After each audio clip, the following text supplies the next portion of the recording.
Olá, bem-vindos a este webinar sobre aprendizagem colaborativa em ambientes digitais, ao qual nós demos o subtítulo Aprender online com e para os outros, porque são dois conceitos fundamentais no que se refere à colaboração. Eu vou começar por apresentar a minha colega, Lúcia Pombo. A Lúcia é licenciada em Biologia, é mestre em Ciências das Zonas Costeiras, tem doutoramento em Biologia, na área de Ecologia, Zoologia, especificamente Ictiologia, que é a ciência que estuda os peixinhos da Riga de Aveiro. Exatamente. Neste momento, a Lúcia está a terminar um doutoramento em Educação, já que integra o corpo docente do Departamento de Educação da Universidade de Aveiro. A Lúcia está aqui presente, dada a sua vasta experiência no que se refere à educação à distância e ao seu trabalho de orientação de várias teses sobre esta temática da aprendizagem colaborativa. Lúcia, dava-te agora a palavra para apresentares o sumário. Olá, então. Este webinar aborda a temática aprendizagem colaborativa em ambientes digitais, como a Zé acabou de referir, e está organizado da seguinte forma. Em primeiro lugar, vamos apresentar um breve enquadramento teórico com algumas teorias subjacentes à aprendizagem colaborativa, fazendo uma panorâmica geral, pois não se pretende fazer uma revisão exaustiva, mas sim dar aso a uma reflexão e também estabelecer a ponte com práticas em ambientes digitais. No segundo ponto, nos princípios orientadores para a aprendizagem colaborativa, off e online, o que se pretende é dar algumas dicas, não com o intuito de dar receitas, mas alguns princípios, algumas pistas orientadoras para a aprendizagem colaborativa. Em terceiro lugar, o que vamos fazer é dar alguns exemplos práticos. É que hoje em dia as ferramentas da Web 2.0 são, por definição, ferramentas promotoras da aprendizagem colaborativa, porque se enquadram no conceito da web social. Zé, por favor.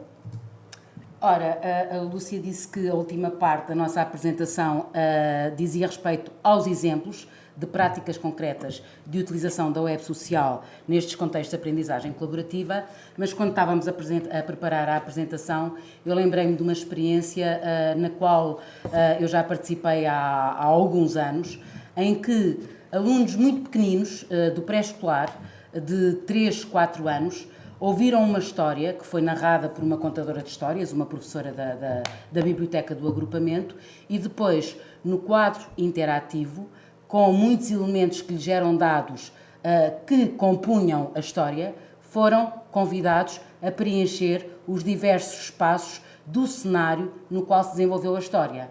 Neste momento, às vezes, se os meninos se enganavam e se punham o menino vestido na água, o professor dizia: então, o menino pode ir vestido tomar banho? E os meninos eram levados a algum confronto com aquilo que estavam a fazer mal, faziam a correção do procedimento que tinham acabado de fazer, e esta é uma pequenina experiência de alunos ainda não leitores, alunos ainda não escreventes, que já colaborativamente constroem uma história a várias mãos. Ok? Em seguida, resolvi trazer algumas imagens de uma sessão na qual participei com muito agrado em Bruxelas, na Future Classroom, e é curioso verificar como os espaços hoje em dia têm que se coadunar com estes paradigmas das novas práticas que nós defendemos. E é assim, para o trabalho ser colaborativo, é óbvio que não se pode protagonizar e utilizar a sala de aula tal e qual como ela existia até aqui ou até há uns anos atrás. Convém que a sala de aula seja uma sala de aula completamente aberta, até porque ela o é cada vez mais aberta graças às tecnologias, e existem mesmo algumas escolas onde o princípio orientador para os arquitetos que as constroem é serem espaços abertos, sem portas, sem muros, etc. Outra coisa curiosa, a Future Classroom é organizada em diversos cantos de trabalho e cada um destes cantinhos tem na parede títulos. Por exemplo, um deles é o espaço da criação, à frente tem imaginar e explorar, outro é o espaço das trocas e das partilhas, encorajar, dar apoio, ajudar, tudo isto são palavras que estão na parede, que estão pintadas nas paredes. Há o espaço do desenvolvimento de materiais ou trabalhos, onde as palavras são examinar, analisar, estruturar, planificar, ao espaço de apresentação, onde está uma palavra extremamente importante na aprendizagem colaborativa, que é a palavra ouvir. Temos que ser capazes de ouvir os outros. A imagem que se segue não é uma escola portuguesa, no entanto, porque nós em Aveiro conhecemos bem a realidade do complexo escolar de Vila Nova da Barquinha, chamamos a atenção para esse agrupamento. A escola está construída já de acordo com estas novas teorias e é uma escola onde os espaços abertos proliferam e é uma escola que quase ela, do ponto de vista arquitetónico, é também interativa com os próprios alunos, uma vez que eles passam de espaço para espaço, umas vezes passam por espaços onde existem folhas, outras vezes passam por pequenos pátios onde podem brincar. É uma escola extremamente interessante. Lúcia. Ainda no enquadramento teórico, nós fizemos uma analogia com as abelhas. Fazendo então esta analogia com o trabalho colaborativo desenvolvido pelo enxame de abelhas, enquanto fabricam mel, trabalhando todas para o mesmo fim, assim se entende a aprendizagem colaborativa e o trabalho colaborativo. Mais à frente vamos ver como é que o trabalho colaborativo deve ser organizado. Por enquanto, interessa referir que sem o desenvolvimento das competências colaborativas não poderá haver trabalho colaborativo. Nestas competências há algumas palavras-chave que nós aqui destacamos em cada hexágono da nosso enxame de abelhas, que são semelhantes a uma disciplina de cidadania. Porquê? Uma vez que aponta para as competências sociais e destas palavras-chave podemos destacar o respeito, a valorização, a aceitação, o reconhecimento, a negociação, a adaptabilidade e flexibilidade, a reflexão, entre outras. Em relação ainda a esta questão do enquadramento teórico, colaboração e aprendizagem, existem princípios subjacentes. Os princípios subjacentes têm a ver com as competências que o indivíduo tem de sociabilização, de verbalização e de interação com os seus pares e as palavras-chave referidas pela Lúcia prendem-se com competências sociais, mas uma vez que nós estamos a falar de aprendizagem colaborativa, é óbvio que competências do domínio cognitivo são também extremamente importantes. E aqui palavras como partilha, construção do conhecimento ou co-construção do conhecimento, negociação, resolução de conflitos cognitivos, espírito crítico, todas estas capacidades são extremamente importantes para o desenvolvimento desta competência, que acaba por ser também uma competência transversal da aprendizagem, a competência de trabalho colaborativo.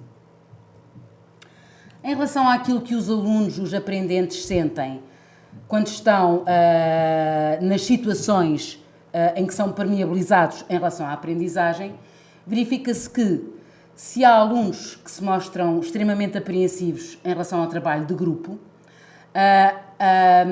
e que demonstram ter algum sentimento de posse em relação às suas ideias e ao facto talvez de serem alunos, melhores alunos que os colegas, etc.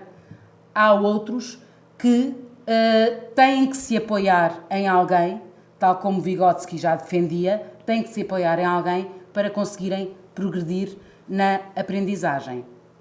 E uma coisa que a literatura refere é que se há uma tarefa que é dada aos alunos e que é vista como particularmente desafiadora e particularmente difícil, então os alunos, a tendência natural é a de se agruparem para conjuntamente conseguirem ultrapassar esses desafios.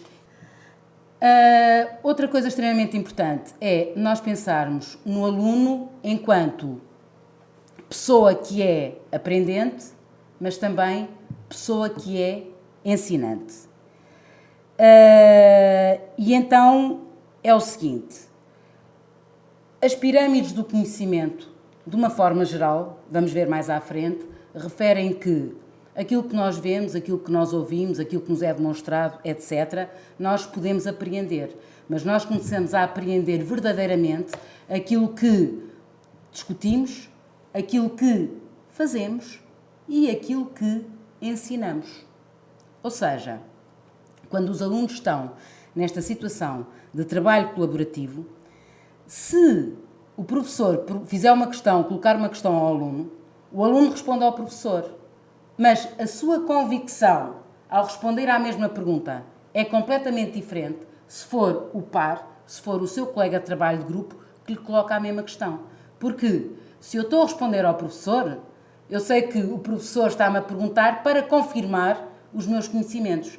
Se eu estou a responder ao meu colega, é porque o meu colega está em dificuldades, não compreendeu ainda aquele conceito ou aquele procedimento e, portanto, eu tenho que tornar tudo bastante claro e bastante explícito na minha cabeça, tenho que estruturar muito bem o meu pensamento para conseguir explicá-lo ao meu colega, ajudá-lo, tornar-me clara e ser verdadeiramente útil neste auxílio que lhe estou a proporcionar, ok?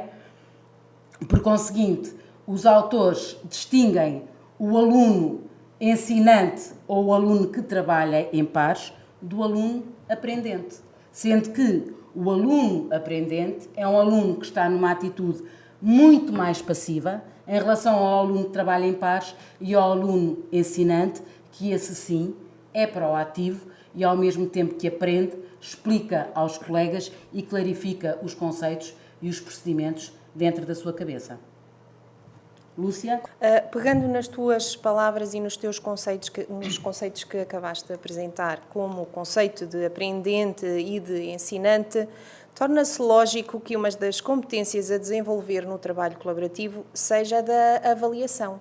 E a avaliação aqui estamos a falar em auto- e heteroavaliação. O esquema que apresentamos refere-se à aprendizagem de um modo geral, coloca bem a tónica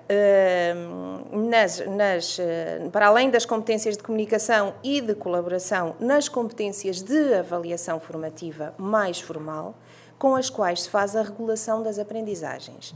Aqui devo acrescentar o que é que se entende por avaliação por pares.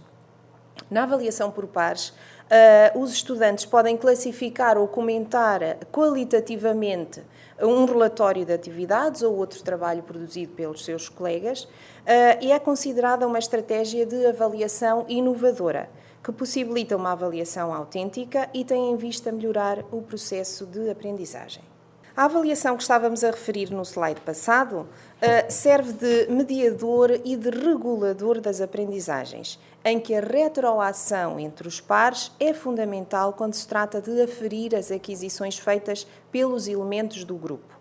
Pretende-se que os alunos, ao fazerem este exercício, se tornem mais rigorosos e conscientes em relação à sua própria aprendizagem, tornando-se alunos mais reflexivos e dotados de capacidades metacognitivas mais aprofundadas. É fundamental que esta retroação entre pares seja promotora da motivação e satisfação com o desempenho no domínio afetivo e, considerando ainda o domínio cognitivo, tudo para além do que foi dito anteriormente, pode-se salientar a aprendizagem ao longo da vida, a comunicação e a criatividade. Ora, ou seja, a avaliação, que tem a ver com a regulação, a aferição das aprendizagens, neste processo é fundamental o papel desempenhado pelos pares, como a Lúcia acabou de referir.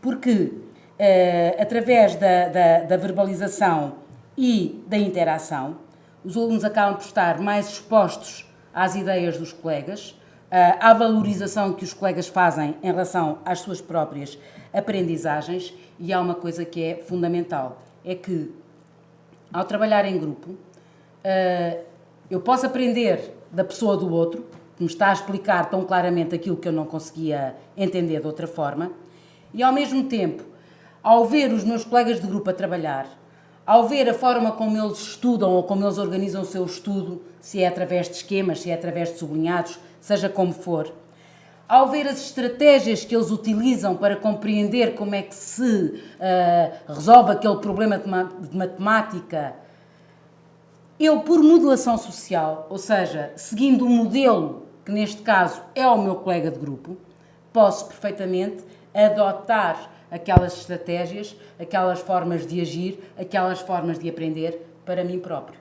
E assim sendo, estou a desenvolver a minha aprendizagem através da modelação social, através de, entre aspas, imitação, apropriando-a para mim próprio, daquilo, dos modelos que vi servirem tão bem à pessoa dos meus colegas de grupo. Ora, um bocadinho à laia de conclusão desta parte, sim, uma vez que a seguir vamos passar às aprendizagens em rede, poder-se-á dizer que o trabalho de grupo comprova a pertinência da organização dos alunos neste tipo de metodologia. Os alunos valorizam-se aos olhos uns dos outros, crê-se que assimilam melhor a informação, por estarem expostos a outras ideias, podem adotar, como eu acabei de dizer, procedimentos diferentes para aprender, uma vez que estão expostos também a uma maior diversificação de estratégias de aquisição de conhecimentos, poderão tender a estruturar melhor o seu conhecimento porque podem ter que o transmitir aos tais colegas em dificuldade, em vez do procedimento normal da sala de aula, que é responder ao professor que o aluno sabe de antemão que já está de posse desses conhecimentos. Por conseguinte, pode-se dizer que a aprendizagem colaborativa é promotora da qualidade das aprendizagens de um modo geral. Os alunos tornam-se mais capazes, também com o desenvolvimento etário, obviamente, do reconhecimento de informações factuais e tornam-se também mais capazes no que se refere à resolução de problemas que exigem um alto nível de raciocínio, isto diz a literatura. Por conseguinte, os aprendentes, ao trabalharem em grupo, são aprendentes que adquirem uma maior destreza no manuseio do saber e dos procedimentos do saber também procedural.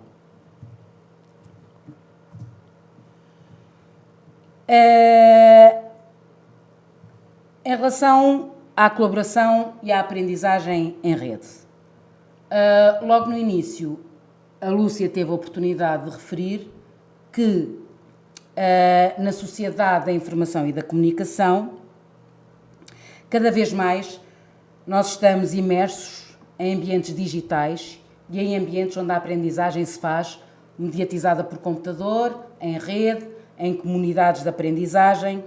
Ora, a aprendizagem em rede é por si só também promotora da aprendizagem em grupo. Porquê? Por várias ordens de razões. Eu diria que, primeiro, quando tudo isto começou, quando os computadores começaram a surgir na escola portuguesa, diria eu, meados da década de 80 ou finais da década de 80, o que se verificava é que, devido à grande escassez de meios, os alunos eram sempre convidados a trabalhar em grupo. A seguir a isto, quando começou a haver mais meios, por vezes o desafio de trabalhar em computador era daqueles tais desafios que se podiam afigurar aos alunos desafios mais complicados, porque nessa altura, no final dos anos 80 e início dos anos 90, os miúdos ainda não eram nativos digitais, como acontece hoje em dia.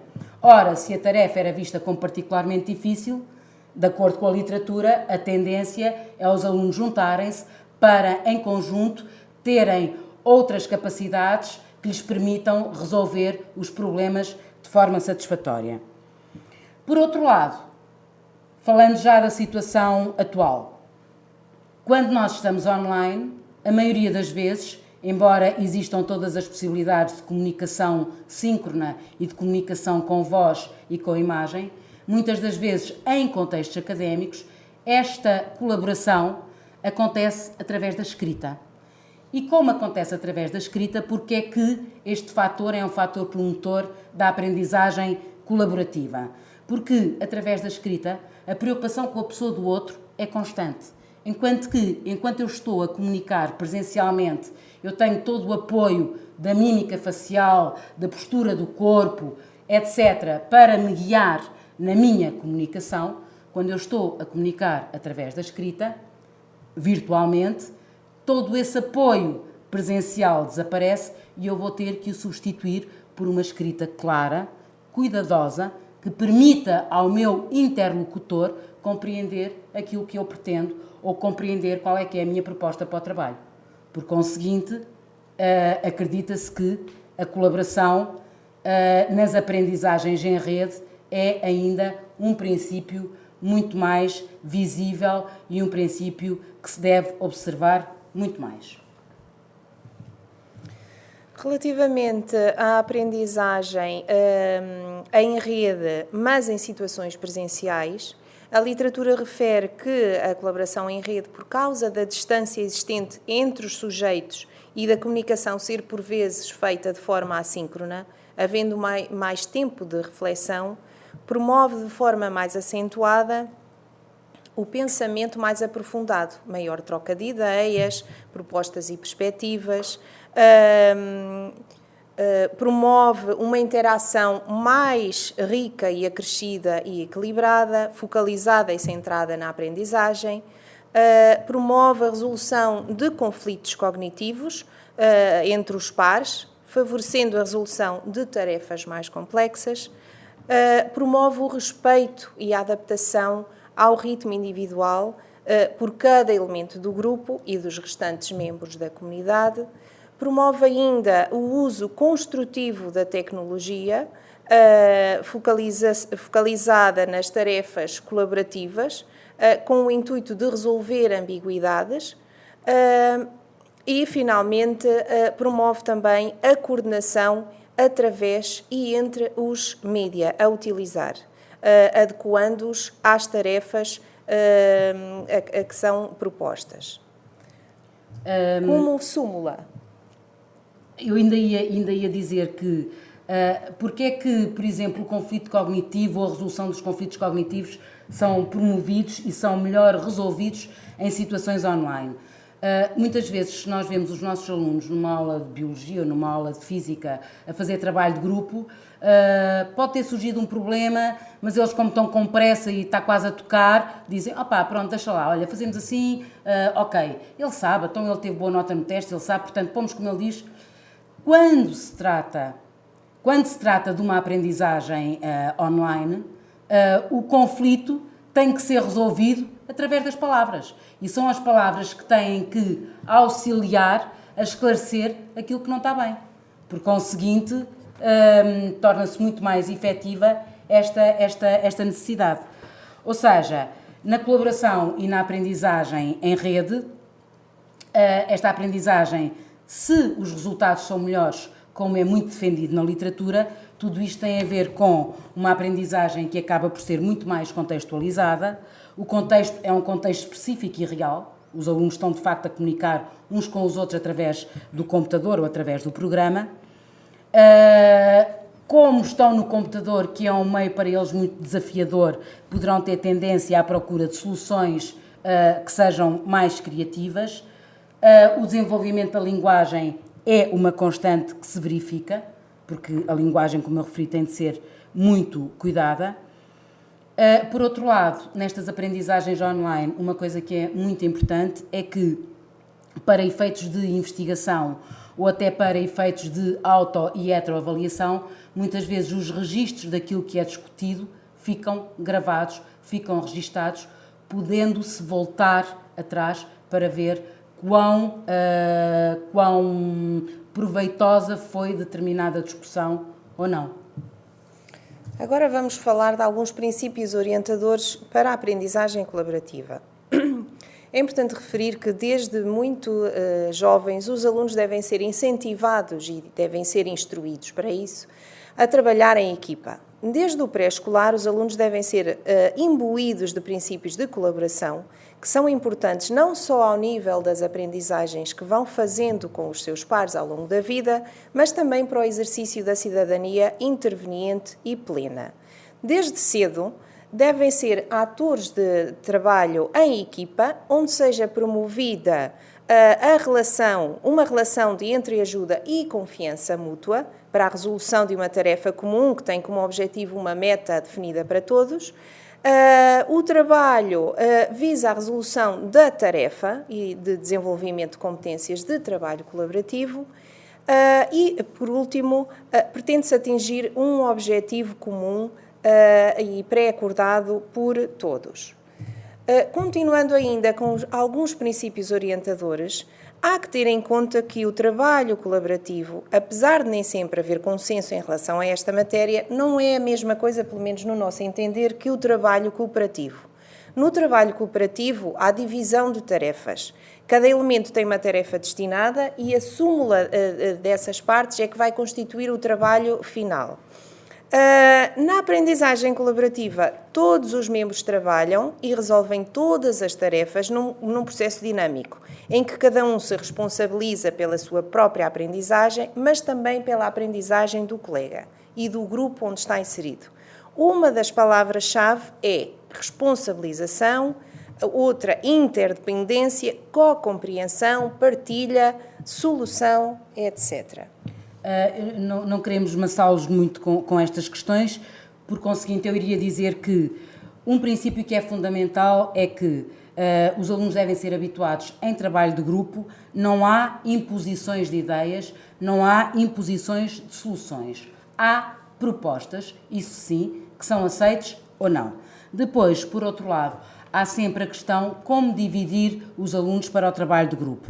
Muitas vezes acredita-se, se os alunos se dividirem de acordo com os seus interesses e com as suas amizades, os resultados são mais proveitosos. No entanto, há que considerar que há alunos que não são integrados nos grupos, nunca são convidados para participar nem no grupo de trabalho, nem no jogo de futebol e, neste aspecto, há que sensibilizar os alunos por uma questão de cidadania para o respeito pela diferença, seja ela por deficiência, seja ela racial, seja ela religiosa, seja ela porque o outro aluno é tímido, seja ela porque for, todos os alunos são integrados no trabalho de grupo.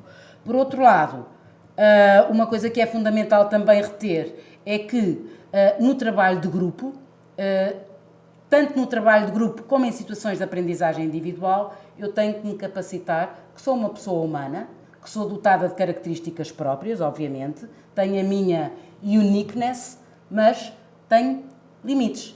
E, por conseguinte, assim como eu os tenho, também o grupo os pode ter. E pode haver tarefas que sejam demasiado exigentes para o nosso nível de desenvolvimento. Ou seja, uma coisa que é muito importante no trabalho de grupo é que todos os alunos pensem no seguinte: saber é uma coisa que exige também aprender, aliás, exige também humildade. Eu tenho que saber reconhecer quando é que preciso de ajuda para a pedir e tenho que saber reconhecer quando sou incapaz de concluir aquela tarefa, desistindo ou pedindo outra tarefa em vez daquela. Falamos agora das ferramentas promotoras de aprendizagem colaborativa. Todas as ferramentas, hoje em dia, estamos na era da web social, por conseguinte, todas as ferramentas são ferramentas que exigem interação. Discute-se muito hoje em dia nós, nas nossas salas, o que temos são alunos que são nativos digitais, enquanto nós somos imigrantes digitais. Estes alunos nativos digitais têm competências muitíssimas, nomeadamente na destreza digital, precisamente. Discute-se muito se estas ferramentas sociais vêm promover um certo isolamento, se elas são contrárias à socialização que se pretende ou não. Mas o que é um facto é que a sociedade da comunicação, a sociedade da informação, o progresso das tecnologias é uma coisa que veio, que está, que que está para ficar e que se desenvolve a um ritmo aceleradíssimo. A escola tem que conseguir acompanhar minimamente este ritmo.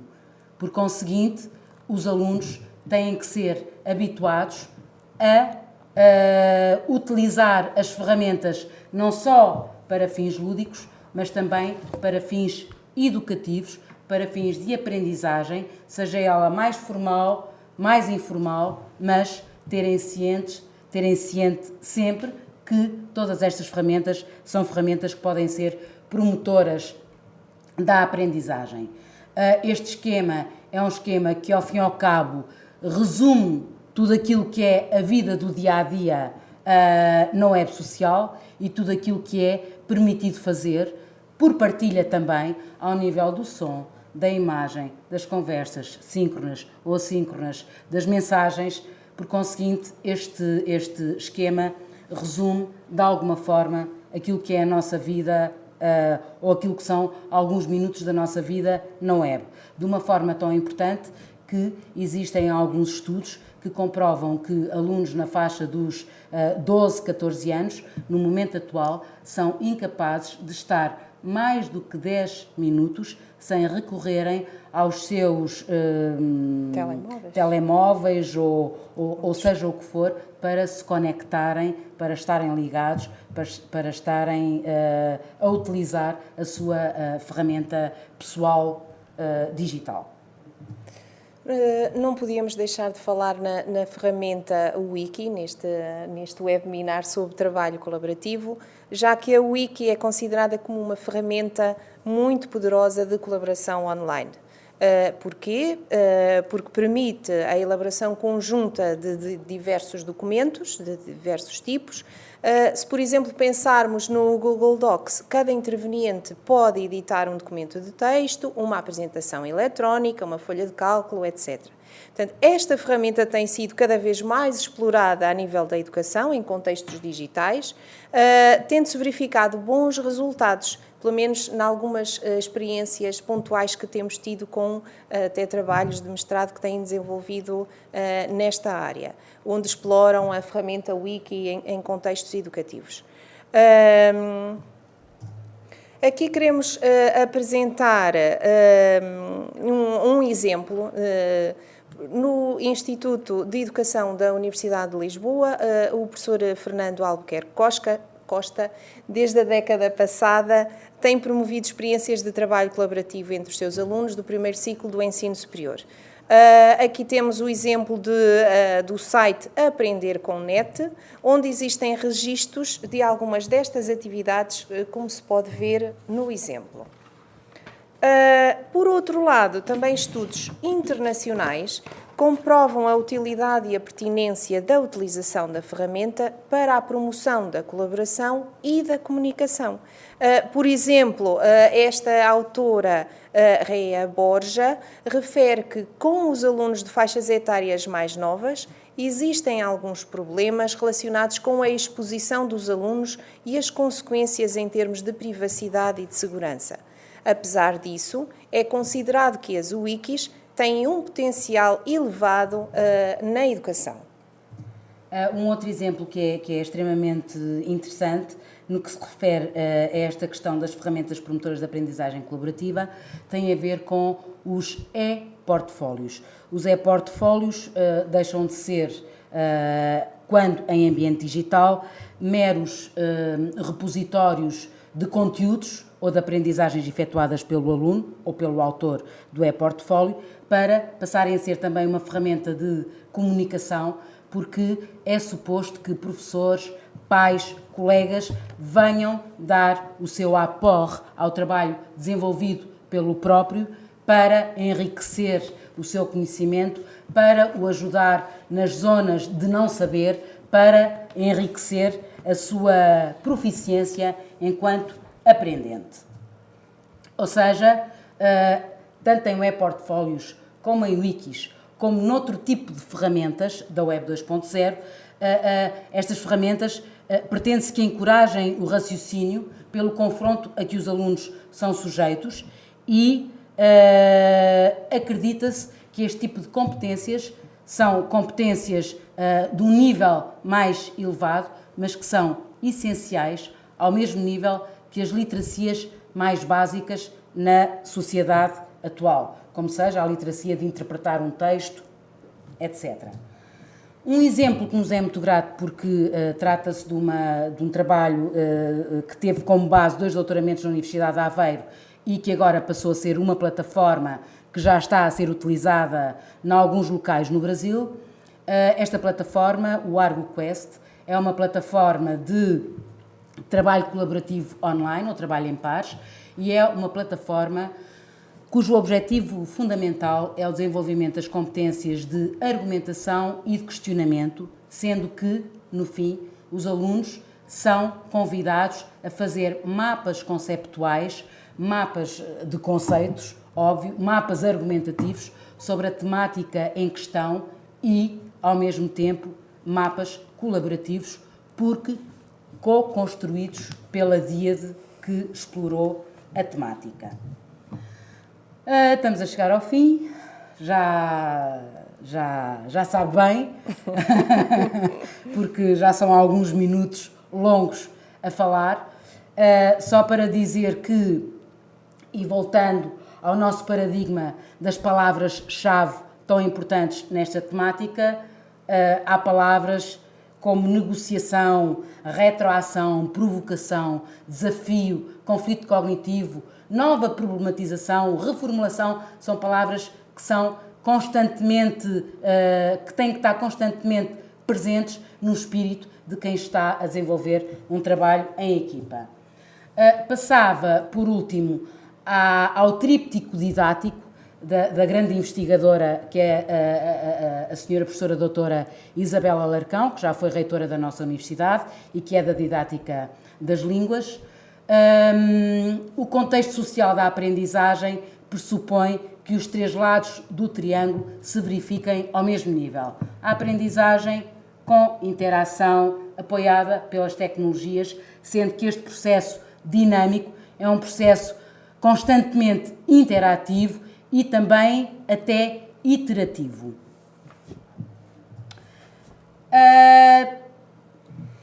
A web social, sendo uma presença irrefutável na nossa sociedade, também os projetos em ambientes digitais, que por um lado pressupõem a aprendizagem colaborativa e por outro a promovem e a estimulam, é uma constante na atividade de muitas escolas, centros de competência, passo a palavra a Zé. Nós sabemos, centros de competência, ERT, professores, sabemos de inúmeros projetos extremamente interessantes que são desenvolvidos na escola e que são desenvolvidos com as tecnologias, e os projetos em relação aos quais os centros de competência estabelecem a ponte entre o Ministério e as escolas, ou seja, os projetos da ERT, sejam eles nacionais, europeus ou internacionais, alguns deles é praticamente impossível pensar em concretizá-los sem ter subjacente a ideia de trabalho colaborativo, aprendizagem colaborativa. Eu estou, por exemplo, a pensar no Conta-nos uma História, ou estou a pensar no eTwinning, ou em muitos outros projetos, seriam impensáveis, seriam praticamente impossíveis se não houvesse um trabalho em equipe, por parte de uma equipe sabedora dos princípios orientadores do trabalho colaborativo, para conseguirem chegar a bom porto e para se conseguirem atingir os resultados de alguns dos projetos que nós temos visto apresentados em finais de ano letivo no âmbito dos projetos da equipa de recursos e tecnologias educativas. Por hoje é tudo. Se quiserem colocar questões ou algumas dúvidas, penso que depois ser-lhe já indicado o meio de o fazerem para que possamos nós ou outras pessoas darem resposta a essas questões. Muito obrigada, Lúcia, por teres aceito o desafio. Obrigada pelo convite à ERT